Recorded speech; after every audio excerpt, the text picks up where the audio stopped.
Hello everyone, welcome to my YouTube channel. Masih di komoditi untuk kesempatan kali ini sesi Asia. Setelah NFP kemarin diajukan dari Jumat, biasanya diajukan menjadi hari Kamis. Price saat ini kita lihat di saat NFP kemarin. Oke, ya ini dia. Ini adalah saat NFP terjadi, guys, ya. Price langsung terjun bebas to the point, ya kan, ya gitu loh, ya kan. Dari sini, nah ini terlihat ini ya, ini saat NFP kemarin. Price terjun bebas dari atas ini langsung cus, ya, boom, ya kan. Kemudian setelah itu naik. Kita lihat di sini, ini kena cut loss enggak ya, bentar. Misal kita buy di sini kan di 17, terus cut lossnya di 3302, sepertinya tidak kena ya. Oke, sepertinya tidak kena. Opsi buy masih terus running, ya kan. Nah kayak gini. Flat, sempat terjadi flat beberapa kali, buy sell kayak gini kan ya. Oke. Nah ini oke, terus kembali ke harga ini flat, gila-gilaan guys. Ini saya biasa bilang ini flat ya, ini area flatnya ini ya. Itu area flatnya luar biasa, ini naik turun. Ini kalau kita pakai M1 ya seperti ini, wajar lah gitu. Sekarang naik boom, nah, kan naik. Saya masih opsi buy guys, saya opsi buy karena memang apa ya, secara technically memang belum. Ya kan mainnya berdasarkan indikator aja, indikator bilang buy ya buy, indikator bilang sell ya sell, sudah selesai urusan kayak gitu ya. Nah ini kita lihat di A1 time frame A1, kita lihat di A1 nya dulu. Ini baru buy ini ya. Memang kemarin ya ini ciaminya kemarin kan saat NFP ini ya, ini ya kan ya, di sini kan NFP ya, masih sebelumnya masih ada sinyal sell gitu, masih rilis untuk selling, jadi price kemudian turun. Nah memang indikator ini terkadang tidak bisa dapat harga pucuk atau harga lembah ya, kayak gini kan dia baru buy di harga 3329, artinya kan 3229 kalau kita lihat dia masih lemot kan gitu, padahal low nya dia punya low itu di harga ini kan dia low di 3319 ya. 3310, sorry 3310. Ini 3310 dia punya low. Nah ini kan 3311 dia punya low di situ, tapi buy baru rilis setelah sampai di kisaran harga ini 3329, artinya memang ada jentang waktu yang cukup. Nah ini lumayan ya untuk bisa membuat harga ini kita bisa opsi buyingnya di situ. Tapi tidak masalah walaupun telat, artinya tidak seperti indikator-indikator yang berbayar ya, seperti Gains Algo semacam versi 2 ini, yang kayaknya versi 2 agak ciamik juga ya, tapi lumayan lah, kita bisa dapat tren gitu loh. Bisa, kalau saya melihat di trennya kan memang di H1 ya, di H1 kalau saya lihat di H4 mungkin terlalu panjang. Nah saya lihat di H1 nya H1 buy ya buy, H1 sell ya kita hanya cari sell gitu. Oke ya kan. Nah kayak gini, ini buy di harga ini kemarin buy di sini kan, ini masih ya, sudah lumayan kan 530-an profit poinnya dapatnya.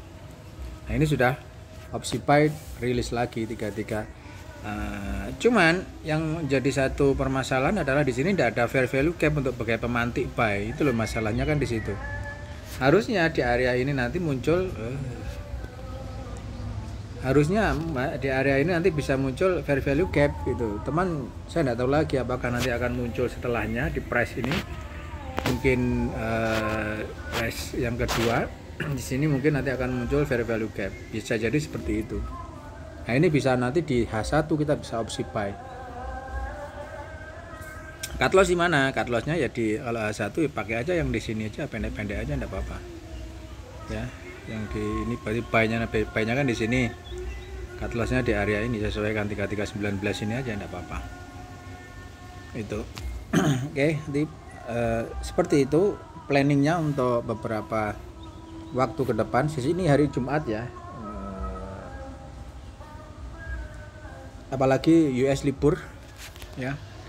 Ada beberapa, saya lihat, saya memang belum lihat, tapi beberapa grup menyatakan kalau US lagi libur, jadi ya sudah, kita kita ikuti aja nanti apakah lemot atau enggak tahu.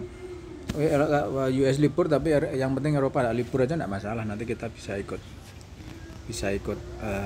tah rally. Cuma saya lebih cenderung dia akan continue another higher ya, saya lebih ekspektasi itu di harga ini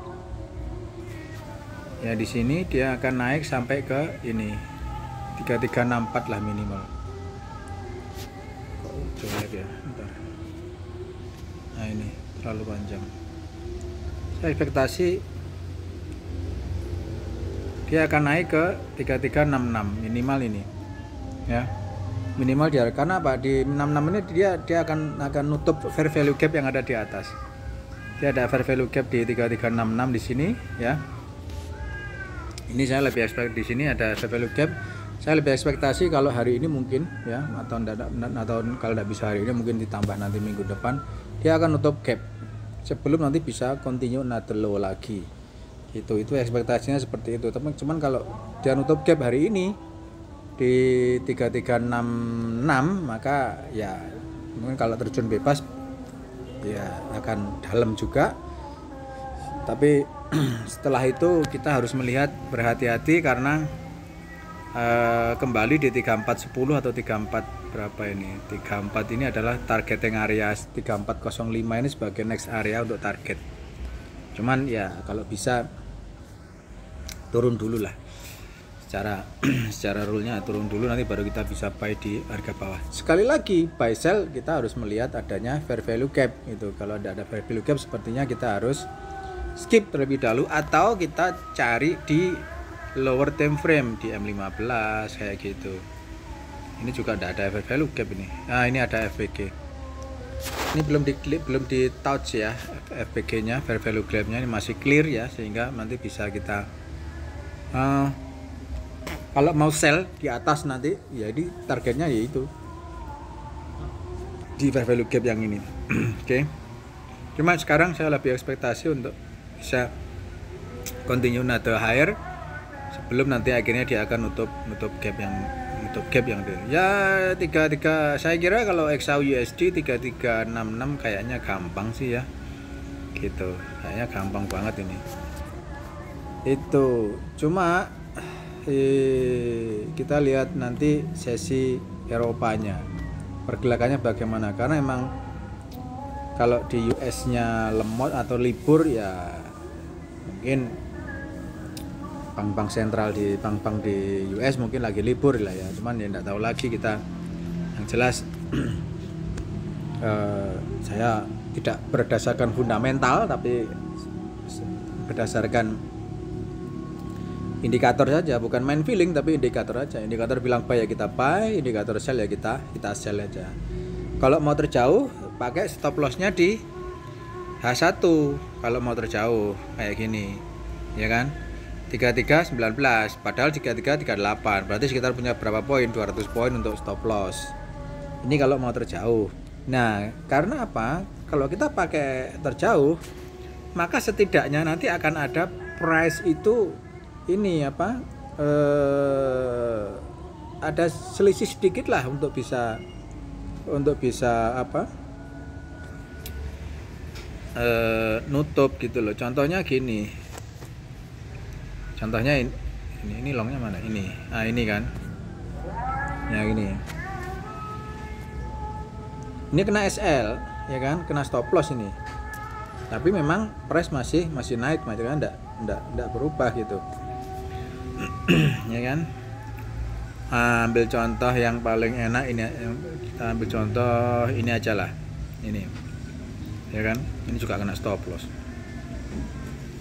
inilah ya, ini contoh sini, maksud saya itu gini. Nah ini aja, nah, ini 3 ini kita ambil contoh yang di sini ya, ini kemudian ini ya, 3 ini 1, 2, 3. Contohnya gitu.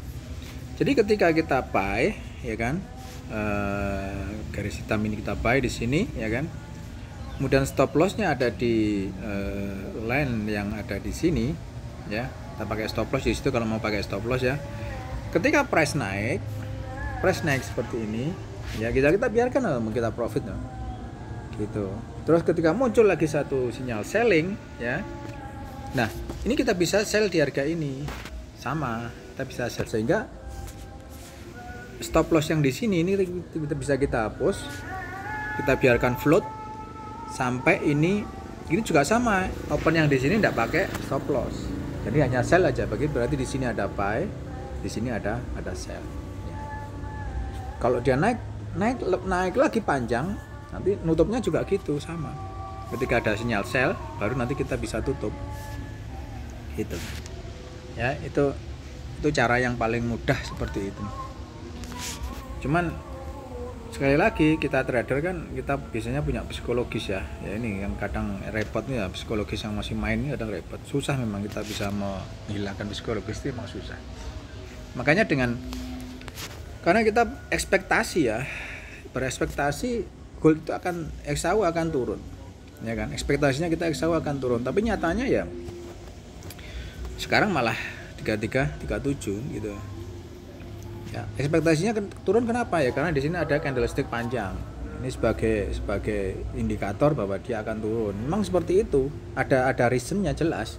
Itu ada reason. Tapi sekali lagi ya kalau saya lebih ke indikator ini. Kalau salah ya sudah, nanti salah ya aku pakai cut loss. Kalau tidak gitu ya aku gunakan selling di harga bawah aja enggak apa-apa. Kayak gitu. Jadi locking sistem hedging masih tetap aku pakai. Ya, karena itu lebih nyaman lebih ya. Kita bisa tidurnya kok dengan hedging itu. Kenapa? Kalau salah ya sudah kena hedging. Kalau benar maka open kita yang pertama misalnya buy atau misalnya sell akan terus running terus. Itu menjauhi area locking posisi. Itu.